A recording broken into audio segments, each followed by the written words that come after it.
Dear student, welcome you all in the online classes of Bishop Academy. In the last class we have to discuss Ohm's law, and in Ohm's law we have defined a new physical quantity which is called electrical resistance. So today we have to discuss electrical resistance. The electrical resistance appears here on the screen. First of all, we have to know what is electrical resistance. Electrical resistance is a obstruction posed by the conductor to the flow of electric current through it. यानी कि electric current के path में जो obstructions यानी बाधाएं होती हैं उसी को हम फिजिक्स की भाषा में इलेक्ट्रिकल रेजिस्टेंस कहते हैं. यानी इलेक्ट्रिकल रेजिस्टेंस क्या है? करंट के फ्लो के पाथ में एक बाधा है. It's okay. Now it is defined as you know in Ohm's law, R is equals to V upon I, where R is electrical resistance. It means electrical resistance of a conductor is defined as the ratio of the potential difference across the ends of the conductor to the current flowing through it. It means R equals to V upon I.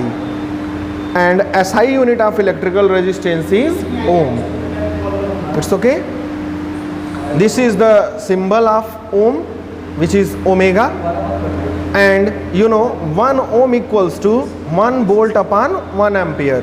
If 1 volt of potential difference constitute a current of 1 ampere through the circuit, then resistance of that electrical circuit is said to be 1 ohm. It's okay. That's why the definition of 1 ohm is the electrical resistance of a conductor through which current of 1 ampere flows when potential difference of 1 volt is applied across the ends of conductor. It's okay. Dimension of resistance. This is the potential resistance is equals to potential difference upon current, and potential difference is work done upon charge, and this is current. Work done upon charge, this is the dimension of work done, and this is the dimension of charge upon current. And after solving we have m to the power 1, l to the power 2, t to the power minus 3 and a to the power minus 2 is the dimension of ohm. It means resistance. It's okay. Cause of resistance. Resistance का क्या कारण होता है conductor में?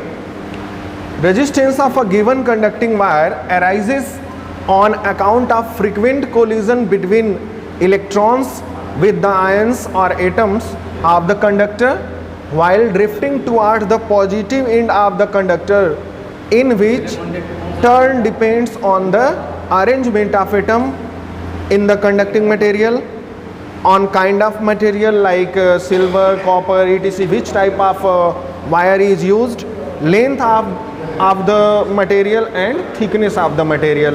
It means जब किसी wire में आप पोटेंशियल अप्लाई करते हैं तो उसमें जो मोबाइल चार्ज होते हैं यानी फ्री चार्ज होते हैं वो पॉजिटिव एंड्स की तरफ भागते हैं, और जब जाते हैं तो उनमें कोलिजन होना शुरू हो जाता है, यानी कि एक फ्री चार्ज किसी अगले आयन या एटम से टकरा जाता है, और इनके टकराने की वजह से उनकी जो ड्रिफ्ट वेलोसिटी है यानी कि उनकी जो स्पीड है वो रिड्यूस हो जाती है, कुछ कम हो जाती है. और यही करंट आप जानते ही हैं, जितना फास्ट इलेक्ट्रॉन मूव करेगा करंट उतना ही ज़्यादा होगा, लेकिन जब वो टकरा जाएगा तो क्या हो जाएगा? स्लो डाउन हो जाएगा, फिर अपना स्पीड गेन करेगा. तो ऐसे में वो रेजिस्टेंस से राइज हो जाता है. और रेजिस्टेंस जो होता है वो किसी भी कंडक्टर में अरेंजमेंट कैसा है इलेक्ट्रॉन्स का, यानी फ्री चार्ज का अरेंजमेंट कैसा है उस पर डिपेंड करता है. यदि फ्री चार्जेस ऐसे अरेंज्ड हैं कि वो ड्रिफ्ट करते वक्त कोलिजन बहुत कम कर रहे हैं तो उसका रेजिस्टेंस बहुत कम होगा. जैसे कि जो सुपर कंडक्टर होते हैं उनमें कोलिजन क्या होता है? नेग्लिजिबल होता है. जो कंडक्टर्स होते हैं उनमें भी कोलिजन क्या होता है? मिनिमम होता है, कम ही होता है, तभी तो वो इलेक्ट्रिसिटी को कंडक्ट करते हैं. जबकि इंसुलेटर्स में जो कोलिजन का रेट होता है वो बहुत फास्ट होता है, यानी कि जैसे ही इलेक्ट्रॉन मूव करना शुरू करेगा टकरा जाएगा, तो वो ट्रैप हो जाता है और वो मूव नहीं कर पाता, जिसकी वजह से करंट जो है फ्लो नहीं करता. यानी कि जो वायर के अंदर जब इलेक्ट्रॉन मूव करते हैं तो टकराने की वजह से जो स्पीड रिड्यूस हो जाती है उसी को हम रेजिस्टेंस कहते हैं। और ये सीधे तौर पे करंट को अफेक्ट करेगा, क्योंकि अगर उनकी स्पीड रिड्यूस हुई तो करंट क्या हो जाएगा, स्लो डाउन हो जाएगा। अब यहाँ पर ये बताया गया है कि ये दो चीज़ बातों पर डिपेंड करता है कि किस तरह का मटेरियल यूज़ किया गया है, जैसे सिल्वर है या कॉपर है या कौन सा मटेरियल यूज़ किया गया है। अब गुड कंडक्टर होंगे तो उनमें जो है इलेक्ट्रॉनों का जो कोलिजन है वो लो होगा, यानी कि रेजिस्टेंस कम होगा। और जो ऐसे हाई रेजिस्टेंस वाले वायर हैं उनमें नंबर ऑफ कोलिजन ज़्यादा होगा। एक बात और यहाँ पे क्लियर करना ज़रूरी है कि जो कोलिजन होता है इलेक्ट्रॉन्स का, उनमें कोलिजन की वजह से जो एनर्जी रिलीज़ होती है, जब एक इलेक्ट्रॉन दूसरे इलेक्ट्रॉन से टकराता है तो हीट के फॉर्म में एनर्जी रिलीज़ होती है। इसलिए वे वायर जिनके रेजिस्टेंस हाई होते हैं वो जल्दी हीट होते हैं, और वे वायर जिनकी रेजिस्टेंस जो है लो होती है उनमें हीट का इफेक्ट कम पाया जाता है। यानी कि कोलिजन की वजह से, इलेक्ट्रॉन के कोलिजन की वजह से हीट के फॉर्म में एनर्जी रिलीज होती है, और उसी एनर्जी को हम हीट एनर्जी कहते हैं। तो जो गुड कंडक्टर है उनका रेजिस्टेंस कम होता है। दूसरी बात है कि लेंथ और थिकनेस ऑफ द कंडक्टर पे डिपेंड करता है, लेंथ कितना है और थिकनेस कैसा है। It's okay.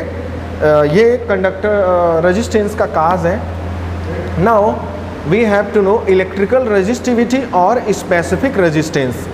स्पेसिफिक रेजिस्टेंस या इलेक्ट्रिकल रेजिस्टिविटी जिसे हम कहते हैं, ये क्या होता है?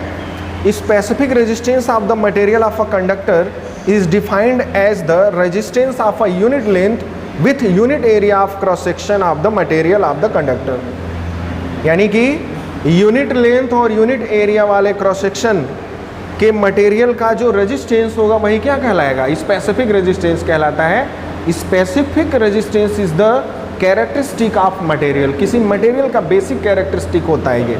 It's okay. या दूसरे वर्ड्स में हम इसको कह सकते हैं, it is also defined as the resistance of unit cube of a material of the given conductor. And resistivity is represented by rho. Rho equals to RA upon L. This is RA upon L. SI unit of resistivity is, unit of resistance is ohm, and unit of area is meter square, upon length is meter. Then it is ohm meter cancel each other, 1 meter cancel each other. It is only ohm meter. Ohm metre लिखते हैं या ओम का symbol metre लिखते हैं। अगर इसके dimension की बात करें तो रेजिस्टेंस का डायमेंशन ये होता है आपका एरिया का L स्क्वायर, और यहाँ पर L है। तो जब हम इसको सॉल्व करेंगे तो मिलेगा हमें ml to the power 3 t to the power -3 and a to the power -2. This is the unit ohm meter. It is important thing. Formula rho equals to RA upon L, and dimension is ml to the power 3 t to the power -3 and a to the power -2. Now there are some important term defined in your class. Current density, this is the first term, current density. Current density एक important term है जो exam में आपसे पूछा जाता है। Current density is represented by J. It is defined as a point in a conductor is amount of current flowing per unit area of the conductor. यानी कि amount of current flowing per unit area is called current density. It is represented by J, and J is equals to I upon A. It's okay. If we represent this J in term of drift velocity, we put I equals to A N E V D at the place of I. Then A cancel each other and we have only N E V D. It's okay. The unit of current density is ampere per meter square, and it is also written in the form of integral, surface integral of J dot ds. It's okay. This is the definition of current density and unit. Now the next term is conductance. Conductance is represented by G. The inverse of resistance is called conductance. It's okay. It means G equals to 1 upon R. Resistance का inverse जो है conductance कहलाता है। इसका SI unit जो होता है महो या साइमन होता है। इसका सिंबल कैपिटल S से रिप्रेजेंट करते हैं हम। Now the next term is electrical conductivity. Electrical conductivity is represented by sigma.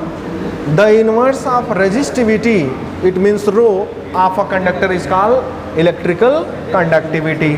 It means sigma equals to 1 upon rho. SI unit of conductivity is Maho meter inverse or Simon meter inverse. The dimension of electrical conductivity is m to the power minus 1, L to the power minus 3, T to the power 3 and A to the power 2.